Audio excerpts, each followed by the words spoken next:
আসসালামু আলাইকুম। আমন্ত্রণ বাংলা ভিশন সংবাদে। আপনাদের সাথে আছি বিকেলে ইসলাম। শুরুতে ডিআরবি কেবলস সংবাদ শিরোনাম। ঐতিহাসিক মুজিবনগর দিবসে বঙ্গবন্ধুর প্রতিকৃতিতে প্রধানমন্ত্রীর শ্রদ্ধা। যারা দিবস পালন করে না তারা স্বাধীনতায় বিশ্বাস করে না, মন্তব্য তথ্যমন্ত্রী। ফেনীতে মাদ্রাসা ছাত্রী নুসরাতকে নিরাপত্তা দিতে ব্যর্থ হয়েছে রাষ্ট্র। এর দায় রাজনীতিবিদদের নিতে হবে, মন্তব্য মির্জা ফখরুলের। বিজেএমইএ ভবন ভাঙতে দরপত্রের আহ্বান রাজুকের। শেষ সময় 24 এপ্রিল, জায়গা 3 মাসের মধ্যে পরিষ্কার করা হবে, জানিয়েছেন গণপূর্তমন্ত্রী। দেখছিলেন ডিআরবি কেবলস সংবাদ শিরোনাম। এবারে বিস্তারিত। ঐতিহাসিক মুজিবনগর দিবস আজ। এই উপলক্ষে ধানমন্ডির 32 নম্বরে বঙ্গবন্ধুর প্রতিকৃতিতে শ্রদ্ধা জানিয়েছেন প্রধানমন্ত্রী শেখ হাসিনা। সকাল 7:30টার দিকে বঙ্গবন্ধুর প্রতিকৃতিতে ফুল দিয়ে শ্রদ্ধা জানান তিনি। এ সময় কিছুক্ষণ নীরবে দাঁড়িয়ে থাকেন বঙ্গবন্ধু কন্যা। পরে আওয়ামী লীগ সভাপতি হিসেবে দলের কেন্দ্রীয় নেতাদের সাথে নিয়ে আরেকবার বঙ্গবন্ধুর প্রতি শ্রদ্ধা জানান তিনি। এরপর আওয়ামী লীগের বিভিন্ন অঙ্গ, সহযোগী ও ভ্রাতৃপ্রতিম সংগঠনের পক্ষ থেকে জাতির জনকের প্রতিকৃতিতে শ্রদ্ধা জানানো হয়। এ সময় তথ্যমন্ত্রী ডক্টর হাসান মাহমুদ বলেন, যারা মুজিবনগর দিবস পালন করে না তারা স্বাধীনতার সার্বভৌমত্বে বিশ্বাস করে না। বিএনপির সংসদে যোগ দেওয়া উচিত। এই ইস্যুতে সরকারের সাথে সমঝোতার কিছু নেই বলে মন্তব্য করেন আওয়ামী লীগের প্রচার সম্পাদক। তারা যদি শপথ গ্রহণ করার সিদ্ধান্ত গ্রহণ করে তাহলে দেশবাসী সেটাকে স্বাগত জানাবে, বাংলাদেশ আওয়ামী লীগও তাদেরকে স্বাগত জানাবে। আমরা মনে করি তারা এখন যেমন রাজপথে সরকারের বিরুদ্ধে কথা বলছে, ভবিষ্যতেও তারা সংসদে গিয়েও সরকারের বিরুদ্ধে জোরালো ভূমিকা রাখতে পারবে। সরকারের সাথে কোনো সমঝোতার প্রসঙ্গ নেই। তারা যেহেতু নির্বাচিত হয়েছে তারা শপথ গ্রহণ করা উচিত, এটি হচ্ছে স্বাভাবিক। এদিকে প্রকৃত মুক্তিযোদ্ধা ও মুক্তিযুদ্ধের চেতনায় বিশ্বাসী দলকে অবশ্যই দেশের প্রথম সরকার গঠন দিবস মুজিবনগর দিবস পালন করা উচিত বলে মন্তব্য করেছেন আওয়ামী লীগের ভারপ্রাপ্ত সাধারণ সম্পাদক মাহবুবুল আলম হানিফ। বিএনপির প্রতি ইঙ্গিত করে হানিফ বলেন, যারা এই দিবস পালন করে না তারা দেশের স্বাধীনতায় বিশ্বাস করে না। মুজিবনগর দিবস উপলক্ষে মেহেরপুরে আয়োজিত জনসভায় হানিফ এসব কথা বলেন। ঐতিহাসিক মুজিবনগর দিবস উপলক্ষে মেহেরপুর আমরকাননে আওয়ামী লীগ জনসভার আয়োজন করে। জনসভায় মুক্তিযুদ্ধকালীন দেশের প্রথম সরকার গঠন দিবসের গুরুত্ব তুলে ধরে বক্তব্য রাখেন কেন্দ্রীয় আওয়ামী লীগ নেতৃবৃন্দ। মুক্তিযুদ্ধের মূল চেতনার সাথে যুক্ত এই দিবস পালন না করার জন্য বিএনপির সমালোচনা করেন আওয়ামী লীগের ভারপ্রাপ্ত সাধারণ সম্পাদক মাহবুবুল আলম হানিফ। 17 এপ্রিল বাংলাদেশের প্রথম সরকারি দিবস যারা বিশ্বাস করে না, উদযাপন করে না, তারা কখনো মুক্তিযুদ্ধের চেতনায় বিশ্বাসী হতে পারে না। যারা বাংলাদেশের স্বাধীন বাংলাদেশের বিশ্বাস করে বলে এটা মনে করার কোনো কারণ নেই। যারা স্বাধীনতায় বিশ্বাস করেন তারা অবশ্যই 17 এপ্রিল ইতিহাসের অংশকে তাদের বিশ্বাস করতে হবে। জনসভায় আওয়ামী লীগ নেতারা ইতিহাস থেকে দল হিসাবে আওয়ামী লীগের এবং বর্তমান আওয়ামী লীগ সরকারের বিভিন্ন অর্জন তুলে ধরেন। আজকে বাঙালি জাতি পৃথিবীর বুকে মাথা তুলে দাঁড়াতে সক্ষম হয়েছে। আজকে সোনার বাংলার স্বপ্ন বাস্তবায়িত হওয়ার পথে। বঙ্গবন্ধু চেয়েছিলেন অর্থনৈতিক মুক্তি, সেই মুক্তির দেশারি আজকে শেখ হাসিনা। এই দেশের যা কিছু অর্জন এসেছে নেতৃত্ব বঙ্গবন্ধু, দল আওয়ামী লীগ, আর এসেছে নেতৃত্ব শেখ হাসিনা, দল আওয়ামী লীগ। এর বাইরে বাংলার মানুষের কোনো অর্জন নাই, বাংলার মানুষের কোনো বিজয় নাই। ইঞ্জিনিয়ার মোশাররফ হোসেনের সভাপতিত্বে অনুষ্ঠিত জনসভায় আওয়ামী লীগ, তাদের বিভিন্ন অঙ্গ ও সহযোগী সংগঠন ছাড়াও মুক্তিযোদ্ধারা অংশ নেন। রকুনুজ্জামান, বাংলা ভিশন। বিএনপির মহাসচিব মির্জা ফখরুল ইসলাম আলমগীরের অভিযোগ, ফেনীতে মাদ্রাসা ছাত্রী নুসরাতকে নিরাপত্তা দিতে ব্যর্থ হয়েছে রাষ্ট্র। এর দায় রাজনীতিবিদদের নিতে হবে বলে মন্তব্য করেন তিনি। রাজধানীর ডিপ্লোমা ইঞ্জিনিয়ার্স ইনস্টিটিউশন মিলনায়তনে রাজনীতিবিদরা এই দেশের মানুষকে নিরাপত্তা দিতে ব্যর্থ হয়েছে। হিংসার কারণে সুন্দর বাংলাদেশ গড়ার পথে নানা বিপত্তি দেখা দিচ্ছে। গুম, খুন, নির্যাতনের সমালোচনা করে বিএনপি মহাসচিব বলেন, ইলিয়াস আলী গুমের 7 বছরেও তার মেয়ের অপেক্ষা শেষ হয়নি। এখন দেশের বিভিন্ন জায়গায় বিরোধী মত দমনে মামলা হামলা অব্যাহত আছে বলে মন্তব্য করেন মির্জা ফখরুল।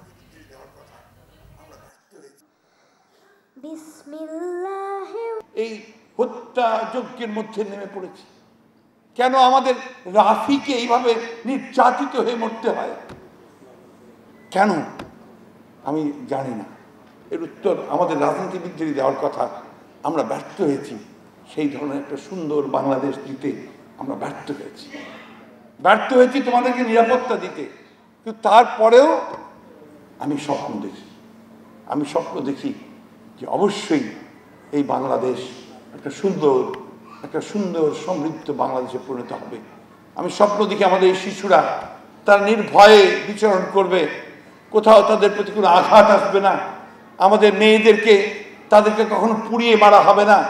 এই স্বপ্নগুলো আমরা দেখি। অন্যদিকে ফেনীর দাগনভূঞায় এবার মাদ্রাসা ছাত্রকে নির্যাতনের অভিযোগে শিক্ষক শহীদুর রহমানকে গ্রেফতার করেছে পুলিশ। শিশুটির অভিযোগের ভিত্তিতে মঙ্গলবার শিক্ষক শহীদুর রহমানকে গ্রেফতারের পর দাগনভূঞা আমলি আদালতে নেওয়া হয়। পুলিশ জানায়, এ সময় বিচারক SM ইমরান ওই শিক্ষককে জেল হাজতে পাঠানোর নির্দেশ দেন। অভিযুক্ত শিক্ষক সেনবাগের জয়ধর গ্রামের বাসিন্দা। গত রবিবার ওই শিক্ষকের হাতে নির্যাতিত হয় দ্বিতীয় শ্রেণীর ছাত্র। ঘটনাটি জানাজানি হলে থানায় লিখিত অভিযোগ করেন শিশুটির পিতা। গ্রেফতারের পর শিক্ষকের 7 দিনের রিমান্ড আবেদন করে পুলিশ। আদালত রিমান্ড শুনানি না করে আসামিকে কারাগারে পাঠানোর নির্দেশ দেয়। নুসরাত জাহান রাফিকে পুড়িয়ে হত্যার বিচারের দাবিতে আজও মানববন্ধন হয়েছে দেশের বিভিন্ন জায়গায়। নুসরাত জাহান রাফি হত্যাকাণ্ড সহ দেশব্যাপী সংগঠিত নির্যাতন, ধর্ষণ ও হত্যাকাণ্ডের প্রতিবাদে সুষ্ঠু নিরপেক্ষ তদন্ত ও প্রকৃত অপরাধীদের বিচার নিশ্চিতের দাবিতে রাজশাহীতে মানববন্ধন করেছে বিভিন্ন সংগঠন। মহানগরীর সাহেব বাজার 0 পয়েন্টে সকালে এই কর্মসূচির আয়োজন করে youth action for social change YAS ও জাগরণ সংগঠন। মানববন্ধনে মহানগর মহিলা আওয়ামী লীগ সহ বিভিন্ন সংগঠন অংশ নেয়। পরে রাজশাহীর জেলা প্রশাসক মাধ্যমে প্রধানমন্ত্রী বরাবর স্মারকলিপি দেওয়া হয়। নুসরাত জাহান রাফিকে পুড়িয়ে হত্যার প্রতিবাদে এই ঘটনায় জড়িতদের দৃষ্টান্তমূলক শাস্তির দাবিতে সাতক্ষীরায় মানববন্ধন করেছে মহিলা আওয়ামী লীগ। প্রেস ক্লাবের সামনে সকালে এই কর্মসূচি হয়। সুষ্ঠু তদন্ত ও প্রকৃত অপরাধীদের সর্বোচ্চ শাস্তির দাবিতে কুমিল্লা আইন কলেজের সামনে মানববন্ধন করেছে শিক্ষার্থীরা। নুসরাত হত্যাকাণ্ডে জড়িতদের বিচারের দাবিতে নীলফামারীতেও মানববন্ধন করেছে যুব মহিলা আওয়ামী লীগ। বাংলাদেশের রপ্তানি খাত যাতে শুধু তৈরি পোশাকের উপর নির্ভরশীল না থাকে, সেজন্য সম্ভাবনাময় সব উৎপাদনশীল খাতকে সরকার সহায়তা দিয়ে যাচ্ছে বলে জানিয়েছেন জাতীয় রাজস্ব বোর্ড চেয়ারম্যান মোশাররফ হোসেন ভূঁইয়া। সকালে রাজধানীর রাজস্ব ভবনে আয়োজিত এক প্রাক বাজেট আলোচনায় এনবিআর চেয়ারম্যান একথা বলেন। সেখানে আগামী জাতীয় বাজেটে মোবাইল ফোন সহ নানা রকম ইলেকট্রনিক্স পণ্য উৎপাদক ও আমদানিকারকদের প্রত্যাশা নিয়ে আলোচনা হয়। রাজস্ব বোর্ড চেয়ারম্যান জানান, যারা ইলেকট্রনিক্স পণ্য দেশে উৎপাদন করছেন বা করতে চান তাদের উৎসাহিত করার চেষ্টা আছে রাজস্ব বোর্ডের। তিনি বলেন, এ সময় আমদানিকারকরা দাবি করেন অনেকেই খুচরা যন্ত্রাংশ আমদানি করে দেশের ভিতরে কেবল অ্যাসেম্বল করে নানা রকম সুবিধা আদায় করে নিচ্ছে, যা প্রকৃত উৎপাদকদের ক্ষতির মুখে ফেলছে। এই বিষয়ে রাজস্ব বোর্ড পদক্ষেপ নেবে বলে জানান এনবিআর চেয়ারম্যান। যারা হয়তো জিনিসটা তৈরি করে না, কম্পোনেন্ট আকারে এনে তারপরে এখানে অ্যাসেম্বল করে, তো এই যে অ্যাসেম্বল যারা করে তারা কিছু বেনিফিট মানে আমাদের কাছ থেকে আমাদের জাতীয় রাজস্ব বোর্ডের অজ্ঞাতেই কিছু বেনিফিট তারা পেয়ে আসছিল। তো এটা আমাদের দৃষ্টিগোচর হয়েছে, আমরা এদেরকে আলাদা করব। গৃহায়ন ও গণপূর্ত মন্ত্রী সমর রেজাউল করিম বলেছেন, 25 এপ্রিলের পর থেকে বিজিএমএ ভবন ভাঙার কাজ শুরু হবে। পরবর্তী 3 মাসের মধ্যে সম্পূর্ণ নিরাপত্তা বলয়ে বৈজ্ঞানিক পদ্ধতিতে ভবন অপসারণ করা হবে।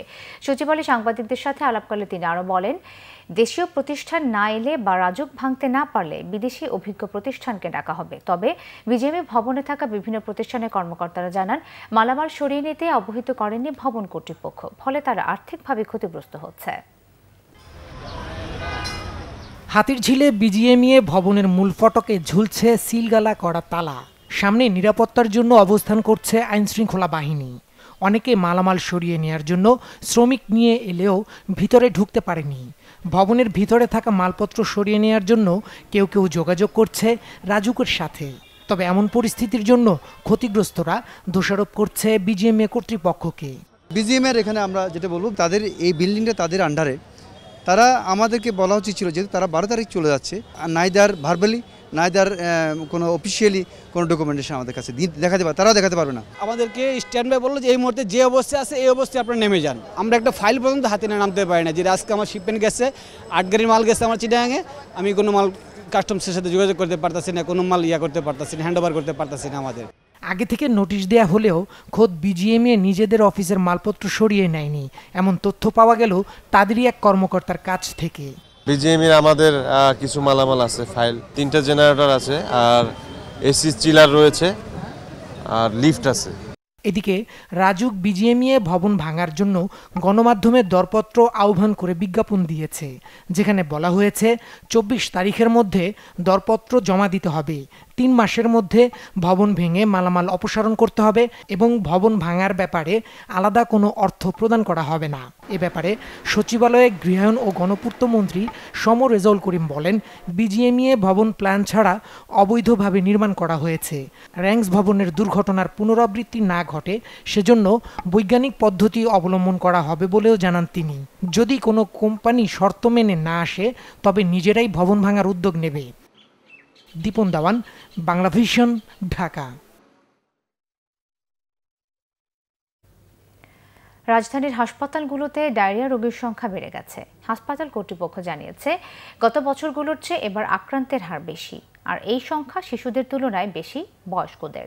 বিশুদ্ধ পানি পান করার পাশাপাশি বাইরের খোলা খাবার না খাওয়ার পরামর্শ দিয়েছেন চিকিৎসকরা। এমন চিত্র রাজধানীর আইসিডিডিআরবি হাসপাতালের। স্বাভাবিক সময়ের তুলনায় রোগীর চাপ বেড়েছে অনেক, তাই হাসপাতালে মূল ভবনে জায়গা না হয় তাঁবু টানিয়ে রোগীদের চিকিৎসা দিচ্ছেন হাসপাতাল কর্তৃপক্ষ। দুপুরে খাইছি, খাওয়ার পরে দেখছি শরীরটা ভালো লাগতেছে না, পরে বাসায় এসেছি মতন এই 2-3 বার পায়খানা করছি, আর বমিকরণের পরেই আমার অজ্ঞান হয়েছে। রিক্সা চালানির লাগে বুঝলাম, দেউদি খালি গরম বাড়াচ্ছে। ডায়রিয়ায় আক্রান্ত শিশুদের কান্নার সাথে যুক্ত হয়েছে মায়েদের কষ্ট। কালকে সকালে নিয়ে আসছি, বিকালে চলে গেছি, তার জন্য বাড়িতে গেছি, পরে আবার রাত্রে এমন হয়েছে, এজন্য আবার নিয়ে আসছি সকালে। তারা বলতেছে মায়ের সমস্যা, আমিও ওষুধ খাইছি, আমার খাওয়ার পরেও বাচ্চা পায়খানা কমে নাই। শুধু পাতলা পায়খানা নয়, বমিও করছেন রোগীরা। আজকে ভোর 4টা থেকে এরকম অনেকবার বমি করেছে, বাসায় অনেকবার বমি করেছে, এখানে আসার পর অনেকবার বমি করছে। যারা হাসপাতালে আসছেন তাদের বেশিরভাগই পানি স্বল্পতায় ভুগছেন বলে জানান চিকিৎসকরা। বাইরের খাবার খাবেন না, খাবার সবসময় ঢেকে রাখবেন, খাবারের আগে এবং পরে হাত পরিষ্কার করবেন এবং পানি ফুটানো পানি খাবেন। চিকিৎসকরা বলছেন, খাবার স্যালাইন ওষুধের মতো করেই খেতে হবে, কারণ নির্দিষ্ট পরিমাণ পানির সাথে না মেশালে স্যালাইনের কার্যকারিতা পুরোপুরি পাওয়া যায় না। গরম বাড়লে ডায়রিয়া আক্রান্তের হার বাড়ে বলে জানিয়েছেন ডাক্তাররা। এদিকে আবহাওয়া অফিস বলছে, চলতি মাসের শেষ দিকে তাপমাত্রা আরও বাড়বে। এই মাসের শেষের দিকে দেশে অনেক জায়গায় আপনার হিট ওয়েভ চলে আসবে এবং মে মাসেও তাপমাত্রা যেটা নর্মাল যেটা থাকে এই সময়ে তাপমাত্রা যেটা 35-36, কোনো জায়গায় 38-39, সেই পরিস্থিতি হয়তো মে মাসেও দেখা যেতে পারে। GM Hasan, Bangla vision, Dhaka. 69-এ আইয়ুব বিরোধী আন্দোলনের ভ্যানগার্ড ছাত্রনেতা শহীদ আসাদের স্মৃতি রক্ষায় নেই কোনো অবকাঠামো। তার আত্মাহুতির স্থানটি সংরক্ষণে স্মৃতিস্তম্ভ তৈরির উদ্যোগ নিলেও তা থমকে যায় অজানা কারণেই। সৈয়দ আব্দুল মুহিতের রিপোর্ট, ক্যামেরায় এম সেলিম। 1969-এর 20শে জানুয়ারি বাংলাদেশের স্বাধীনতা ও গণতন্ত্রের ইতিহাসে শহীদ আসাদের আত্মত্যাগ মনে করিয়ে দেয় স্মরণীয় এক ইতিহাসকে। বঙ্গবন্ধুর 6 দফা আর ছাত্র সমাজের 11 দফা দাবি আদায়ের নেতৃত্ব দিতে গিয়ে পাকিস্তানি স্বৈরশাসক আইয়ুব খানের নির্দেশে পুলিশের গুলিতে শহীদ হন আসাদ। এতে আন্দোলন দমেনি, বরং পূর্ব পাকিস্তানে আইয়ুব বিরোধী আন্দোলন পায় নতুন মাত্রা। ক্ষমতা ছাড়তে বাধ্য হন আইয়ুব খান। স্বাধীনতার এত বছর পরও শহীদ আসাদ স্মরণে উল্লেখযোগ্য কিছু নেই রাজধানীতে। পাকিস্তান আমলে আইয়ুব গেট আসাদ গেটে নামকরণ করা হলেও সেটি পড়ে আছে অবহেলায় আর অযত্নে। আসাদের গুলিবিদ্ধ হয়ে নিহতের ঢাকা মেডিকেলের ইমার্জেন্সি বিভাগের সামনের জায়গায় তার স্মৃতিস্তম্ভসহ জাদুঘর তৈরির উদ্যোগটিও অনেক দূর এগোলেও তা বন্ধ আছে অজানা কারণে। এ কারণে শহীদ আসাদ সহ 69-এর অন্য শহীদদের স্মৃতি সংরক্ষণ করাও যাচ্ছে না। অসমাপ্ত এই স্থাপনাটি পড়ে রয়েছে নোংরা আর গেঞ্জি পরিবেশে। এতে ক্ষুব্ধ বিশিষ্টজনরাও। সিটি কর্পোরেশনের উদ্যোগী হচ্ছিল, এখন অনেক দূর হয়ে শেষ হচ্ছে না। এটা খুবই দুঃখজনক। এটা বিরাট সুন্দর স্থাপনা, এটা শেষ করা উচিত। তা না হলে এই আশেপাশের এলাকা, ওই পুরো এলাকাটাই এখন খুব একটা দৃষ্টিনন্দন নয়। আমাদের তো দুর্ভাগ্য হচ্ছে যে আমরা আমাদের শহীদদেরকে ওই শহীদ দিবসের দিন স্মরণ করি, এর বাইরে আমরা স্মরণ করি না। বীর যোদ্ধা নেপোলিয়ান, এখনও নেপোলিয়ানকে তারা সেভাবে রিগার্ড করে এবং সেভাবে তার মূর্তি স্থাপন করে রেখেছে, তার মিউজিয়াম আছে, ইত্যাদি ইত্যাদি সবই আছে। তো এই ধরনের ঘটনা আমরা এখন পর্যন্ত করতে পারিনি।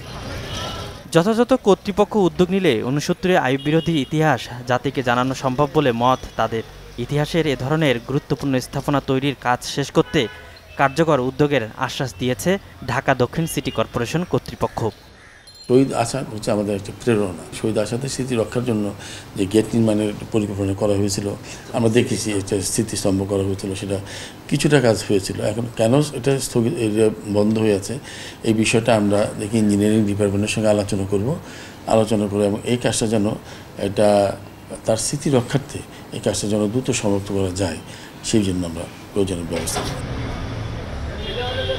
ঢাকা মেডিকেলের ইমার্জেন্সি গেটের একেবারে সামনে শহীদ আসাদের স্মরণে স্মৃতিস্তম্ভ তৈরির উদ্যোগ নেওয়া হলেও আজ পর্যন্ত তা শেষ করা যায়নি। ফলে গুরুত্বপূর্ণ ও রাজনৈতিক ইতিহাস সমৃদ্ধ এই জায়গাটি এখন নান্দনিক হওয়ার পরিবর্তে অবহেলা আর গিঞ্জি অবস্থায় পড়ে আছে। সৈয়দ আব্দুল মুহিত, বাংলা ভিশন, ঢাকা। নিচে সিবিসি টাইলস সংবাদ বিরতি, সাথেই থাকুন, এরপর জানিয়ে ফিরছি।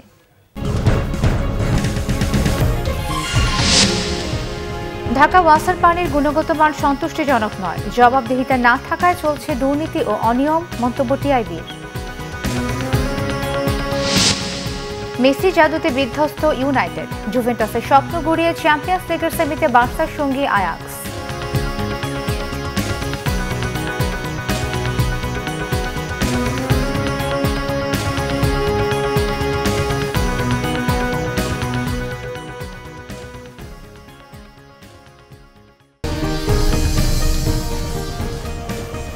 স্বাগত আরও একবার বাংলা ভিশন সংবাদে।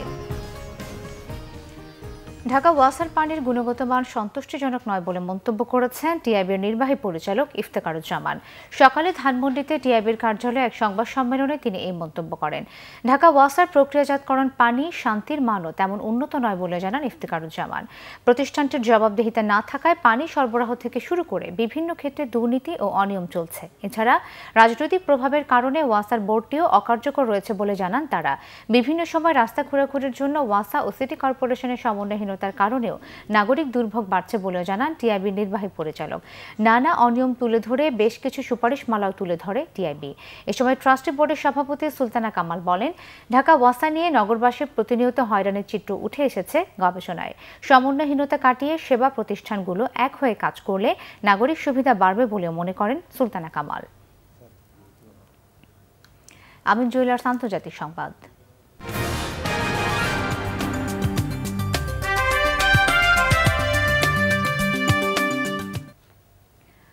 ভোট কিনতে মজুত করা 11.5 কোটি রুপি উদ্ধারের জেরে ভোট গ্রহণ শুরুর মাত্র 24 ঘন্টা আগে স্থগিত হল তামিলনাড়ুর ভেলোর আসনের লোকসভা নির্বাচন। ভোট স্থগিতের সিদ্ধান্ত জানিয়ে বিবৃতি দিয়েছে নির্বাচন কমিশন। এতে বলা হয়, গত 14 এপ্রিল নির্বাচন কমিশনের দাখিল করা আবেদন গ্রহণ করে ভোট স্থগিতের সিদ্ধান্তে অনুমোদন দিয়েছেন রাষ্ট্রপতি। অর্থের বিনিময়ে ভোট কেনার অভিযোগে এই প্রথম লোকসভা নির্বাচনের কোনো আসনে ভোট স্থগিত হল। তামিলনাড়ুতে গেল কয়েকদিনে আয়কর বিভাগের অভিযানে 500 কোটি রুপির মুদ্রা ও স্বর্ণ জব্দ করা হয়েছে। ধারণা করা হচ্ছে এগুলো ভোট কেনার জন্য মজুত করা হয়েছিল। নির্বাচন কমিশনের এই সিদ্ধান্তকে চ্যালেঞ্জ করেছে স্থানীয় প্রভাবশালী রাজনৈতিক দল ডিএমকে। এই ঘটনাকে গণতন্ত্র হত্যার অপচেষ্টা বলেছে দলটি। সংবাদ শেষ করব বিআরবি কেবলস শিরোনামগুলো আরও একবার জানিয়ে। ঐতিহাসিক মুজিবনগর দিবসে বঙ্গবন্ধুর প্রতিকৃতিতে প্রধানমন্ত্রীর শ্রদ্ধা। যারা দিবস পালন করে না তারা স্বাধীনতা বিশ্বাস করে না, মন্তব্য তথ্যমন্ত্রী।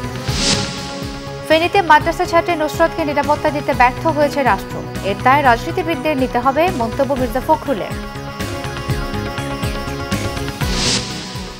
বিজিএমএ ভবন ভাঙতে দরপত্রের আহ্বান রাজুকের। শেষ সময় 24 এপ্রিল, জায়গা 3 মাসের মধ্যে পরিষ্কার করা হবে, জানিয়েছেন গণপূর্ত মন্ত্রী। এই ছিল এখনকার মতো। পরের সংবাদ বিকেল 4টায়, এর আগে 3টায় রয়েছে নিউজ টপ 10 দেখার আমন্ত্রণ রইল। এছাড়া ফেসবুকে বাংলা ভিশন সংবাদ সরাসরি দেখতে লগ ইন করতে পারেন facebook.com/বাংলাভিশনে। এতক্ষণ সাথে থাকায় ধন্যবাদ সবাইকে।